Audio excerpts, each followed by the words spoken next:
প্রিয় শিক্ষার্থী, আশা করি সবাই ভালো আছো। আজকে আমরা পদার্থবিজ্ঞান প্রথম পত্রের দ্বিতীয় অধ্যায় সম্পর্কে পড়া শুরু করব এবং এই অধ্যায়ে আমরা ভেক্টর রিলেটেড বিষয় নিয়ে পড়ব, ভেক্টর রিলেটেড কিছু সংজ্ঞা নিয়ে পড়ব।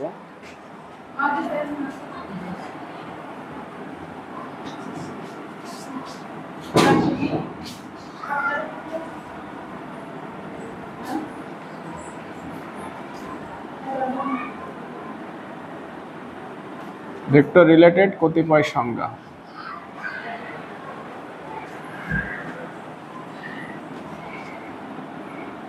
তো প্রথমেই আমরা আয়তাকার একক ভেক্টর, আয়তাকার একক ভেক্টর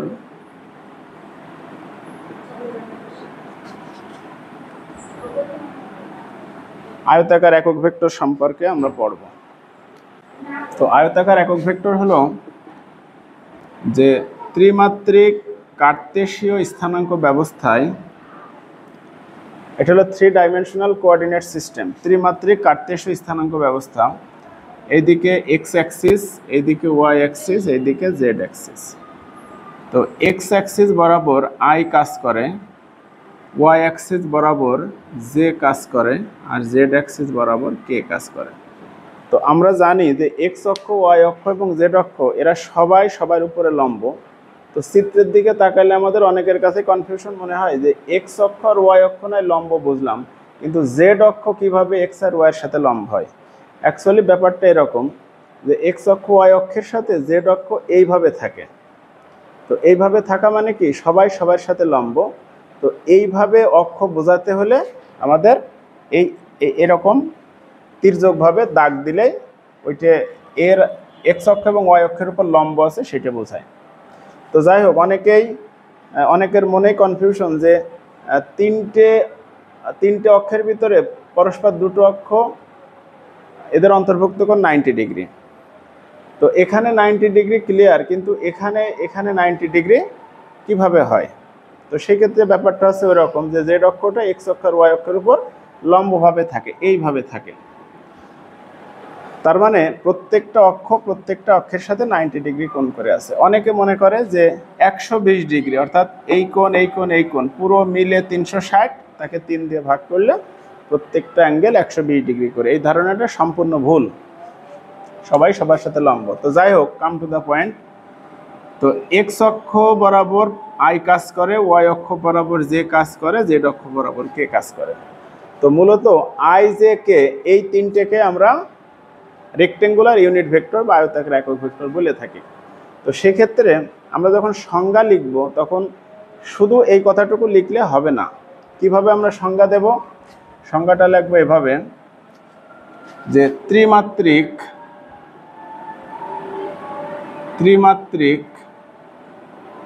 কার্তেশীয় স্থানাঙ্ক ব্যবস্থায়, ত্রিমাত্রিক কার্তেশীয় স্থানাঙ্ক ব্যবস্থায় ধনাত্মক এক্স অক্ষ, ওয়াই অক্ষ ও জেড অক্ষ বরাবর ক্রিয়ারত যথাক্রমে আই হ্যাট, জে হ্যাট ও কে হ্যাটকে আয়তাকার একক ভেক্টর বলে। তো আমরা যখন সংজ্ঞা লিখি তখন সব কিছু ঠিক আছে, দেখা যাচ্ছে ধনাত্মক কথাটা সংজ্ঞার ভিতর লেখা পড়িনি। তো ধনাত্মক কথাটা যদি না লেখা হয় সেই ক্ষেত্রে কেমন ধরনের নেগেটিভিটি তৈরি হয় দেখো। তো পজিটিভ এক্স অক্ষ বরাবর আই কাজ করে, কিন্তু নেগেটিভ এক্স অক্ষ বরাবর তাহলে মাইনাস আই কাজ করবে, নেগেটিভ ওয়াই অক্ষ বরাবর মাইনাস জে কাজ করবে, আর নেগেটিভ জেড অক্ষ বরাবর নেগেটিভ কে কাজ করবে। তো আমাদের সংজ্ঞার ভিতরে বলা আছে I J K, not minus I minus J minus K, এদেরকে আয়তাকার একক ভেক্টর বলে না, বলে আই জে কে। এই জন্য সংজ্ঞার ভিতরে ধনাত্মক কথাটা ভীষণ ইম্পর্টেন্ট। এরপর আমরা নাল ভেক্টর সম্পর্কে পড়ব।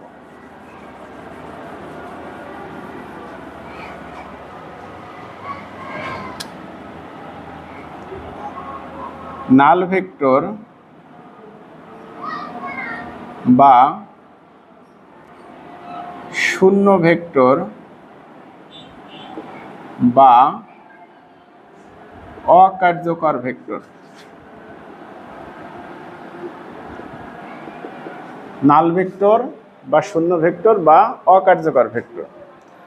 তো নাল ভেক্টর হলো যে ভেক্টরের অবস্থান আছে কিন্তু মান শূন্য, যে ভেক্টরের অবস্থান আছে কিন্তু মান শূন্য, যে ভেক্টরের অবস্থান আছে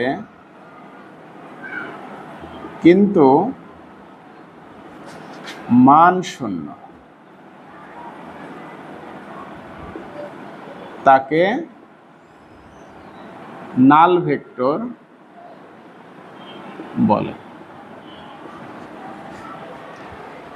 তো নাল ভেক্টর কিভাবে পাওয়া যায়? নাল ভেক্টর কিভাবে পাওয়া যায়?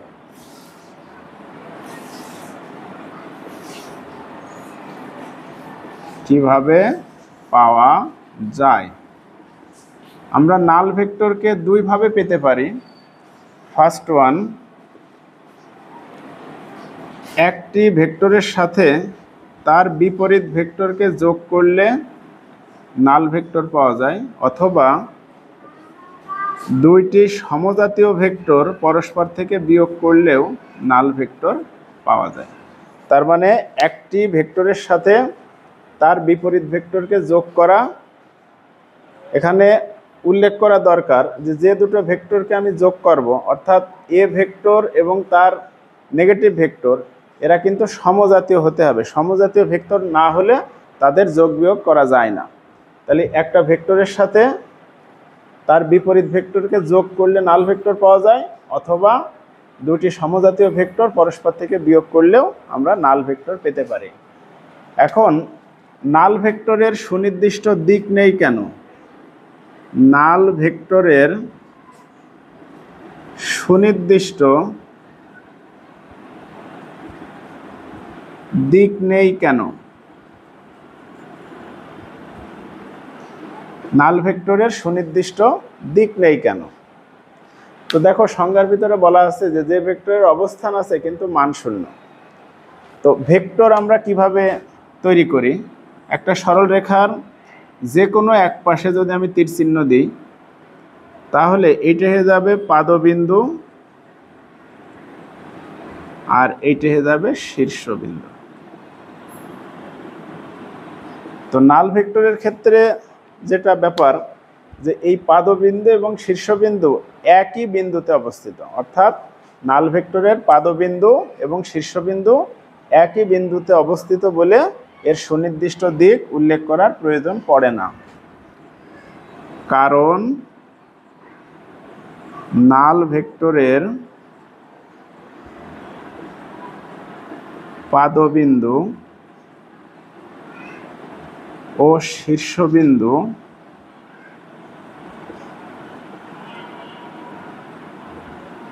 একই বিন্দুতে অবস্থিত বলে এর সুনির্দিষ্ট দিক উল্লেখ করার প্রয়োজন পড়ে না। এখন আমরা আরেকটা সংজ্ঞা দেখব, সেটা হলো সঠিক vector, right vector or proper vector.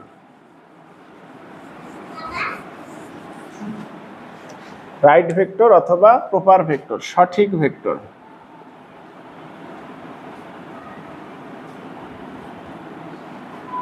Proper vector, proper vector. তো প্রপার ভেক্টর কি? যে ভেক্টরের মান শূন্য নয়, মান শূন্য নয়, যে ভেক্টরের মান শূন্য নয় তাকে সঠিক ভেক্টর বলে। তো তোমরা যারা ইসাক স্যারের বই পড়ো দেখবা বইয়ে লেখা আছে যে ভেক্টরের মান শূন্য হয়, এখানে হয় কেটে নয় করে নেবা, টাইপিং মিস্টেক, তাহলে যে ভেক্টরের মান শূন্য নয় তাকে সঠিক ভেক্টর বলে। তো উদাহরণ হিসাবে আমরা বলতে পারি যে নাল ভেক্টর বাদে, নাল ভেক্টর